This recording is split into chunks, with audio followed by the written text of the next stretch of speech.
peintre. Il a compris la race antique aux yeux pensifs, qui foule le sol dur de la terre bretonne. La lande rase, rose et grise et monotone, où croulent les manoirs sous la lierre et les ifs. Des hauts talus plantés de hêtres convulsifs, il a vu, par les soirs tempétueux d'automne, sombrer le soleil rouge en la mer qui moutonne. Sa lèvre s'est salée en l'embrun des récifs. Il a peint l'océan splendide, immense et triste, où le nuage laisse un reflet d'améthyste, l'émeraude écumante et le calme saphir. Et fixant l'eau, l'air, l'ombre et l'heure insaisissable, sur une toile étroite il a fait réfléchir le ciel occidental dans le miroir des sables.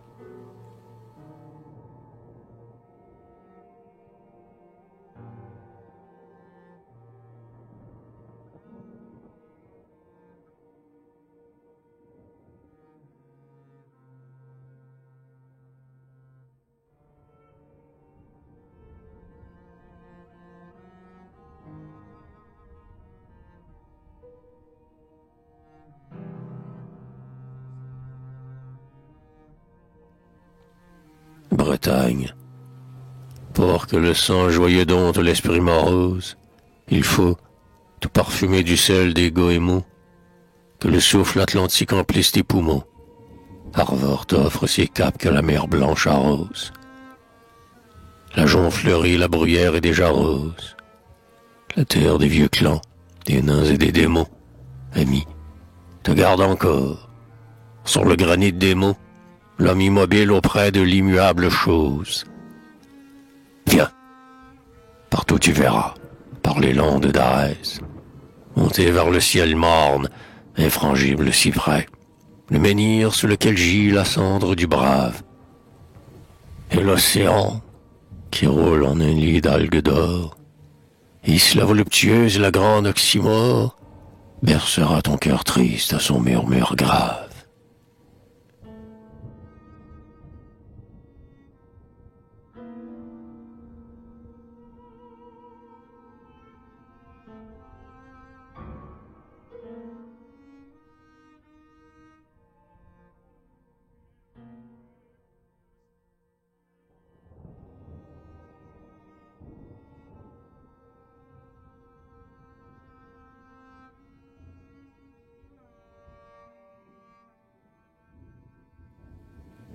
Florida marée, la moisson débordant le plateau diapré, roule, ondule et déferle au vent frais qui la berce, et le profil, au ciel lointain, de quelque herse, semble un bateau qui tangue et lève un noir beaupré. Et sous mes pieds, la mer, jusqu'au couchant porpré, serrure les haines aux roses ou violettes ou perses, ou blanches de moutons que le reflux disperse, verdoie à l'infini comme un immense pré. Aussi les goélands qui suivent la marée, vers les blés mûrs que gonfle une houle dorée, avec des cris joyeux, volèrent en tourbillon, tandis que, de la terre, une brise emmiellée, éparpillait au gré de leur ivresse ailée, sur l'océan fleuri des vols de papillons.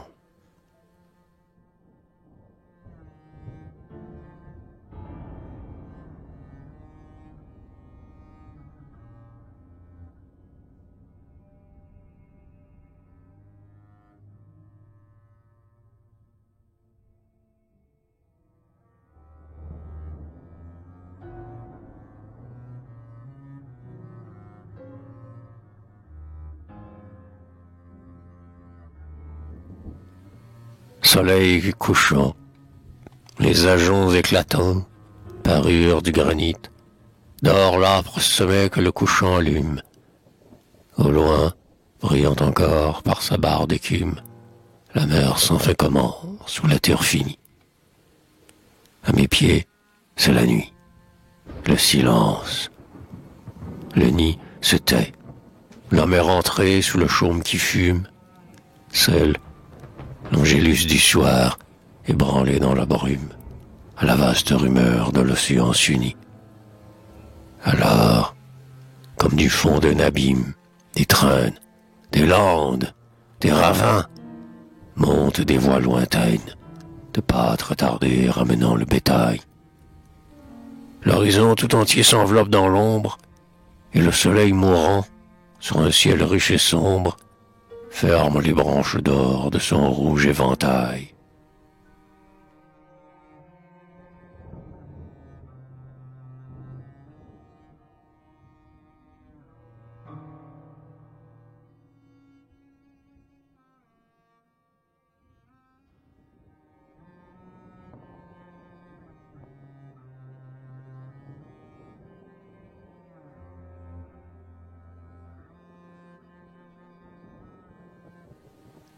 Marie Stella, sur les coiffes de lin, toutes, croisant leurs bras, vêtues de laine rude ou de mince percale, les femmes, à genoux sur le roc de la cale, regardent l'océan blanchir l'île de Batz.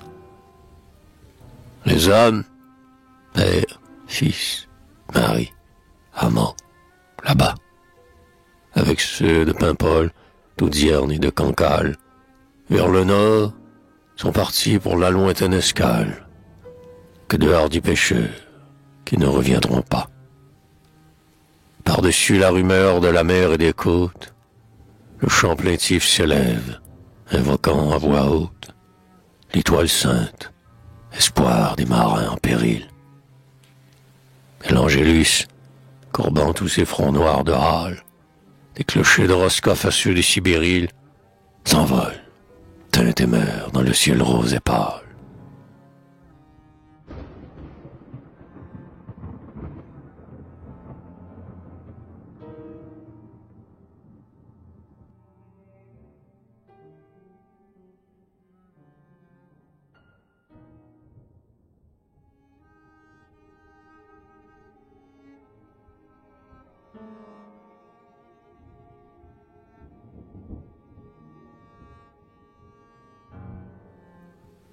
Le bain, l'homme et la bête, tels que le beau monstre antique, sont entrés dans la mer, et nus, libres, sans frein, parmi la brume d'or de l'âcre pulvérin, sur le ciel embrasé font un groupe athlétique.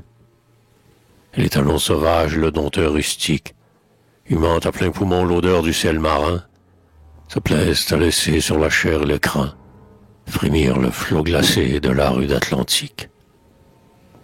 La houle s'enfle, court, se dresse comme un mur, et déferle. Lui crie, il hennit, et sa queue, en gèse éblouissant, fait rejaillir l'eau bleue. Les cheveux épars, s'effarant dans l'azur, ils opposent, cabrés, leurs poitrails noirs qui fument, aux fouets échevelés de la fumante écume.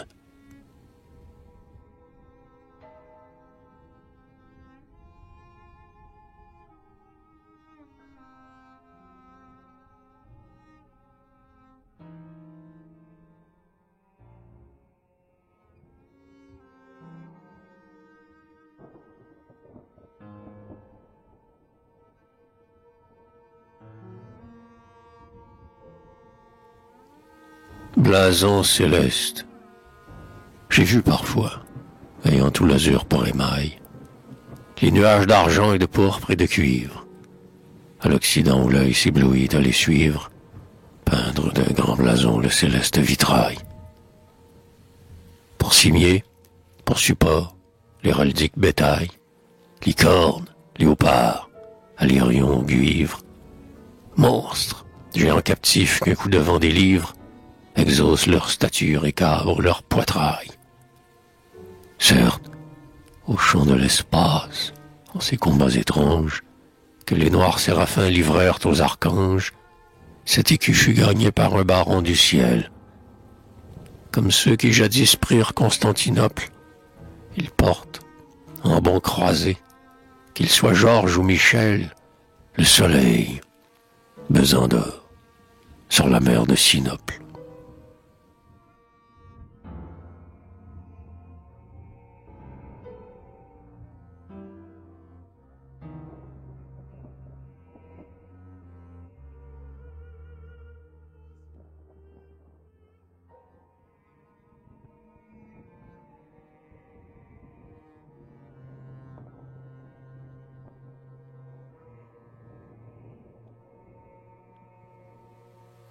Armor.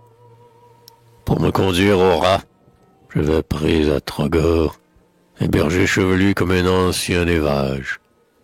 Et nous foulions, humant son arôme sauvage, l'âpre terre qu'Émeric aux croix le genêt d'or. Couchant rougissait, nous marchions encore, lorsque le souffle amer me fouette le visage, et l'âme, par-delà le morne paysage, étendant un long bras, me dit « Salut, Armor !» Et je vis, me dressant sur la bruyère rose, l'océan qui, splendide et monstrueux, arrose du sel vert de ses eaux les capes de granit noir. Et mon cœur savoura, devant l'horizon vide, que reculait vers l'ouest l'ombre immense du soir, l'ivresse de l'espace et du vent intrépide.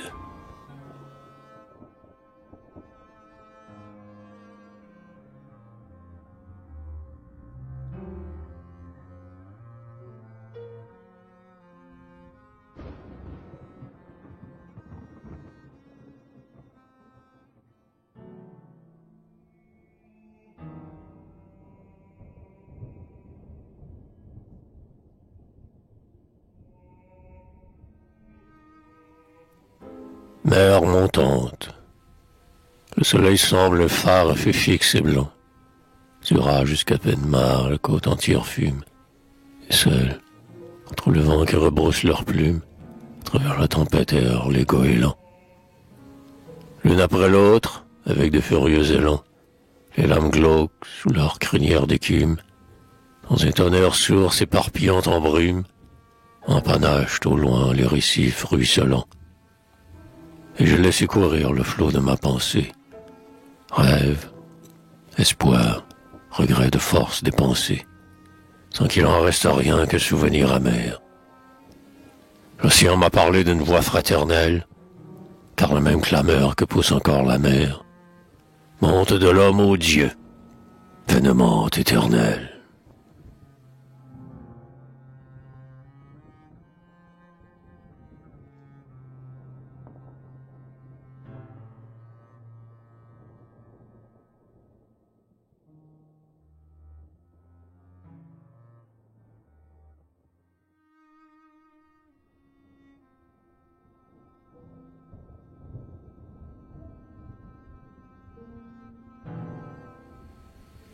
Brise marine. L'hiver a défleuri la lande et le cortil. Tout est mort. Sur la roche uniformément grise, où la lame sans fin de l'Atlantique brise, le pétale fané pente au dernier pistil. Et pourtant je ne sais quel arôme subtil, exhalé de la mer jusqu'à moi par la brise, d'un effluve si tiennant plus mon cœur qu'il grise. Ce souffle étrangement parfumé, d'où vient-il? Ah, je le reconnais. C'est de 3000 lieues qu'il vient, de l'ouest, là-bas où les Antilles bleues se pâment sous l'ardeur de l'astre occidental. Et j'ai, de ce récif battu du flot qu'Émeric, à respirer dans le vent qu'embauma l'air natal, la fleur jadis éclose au jardin d'Amérique.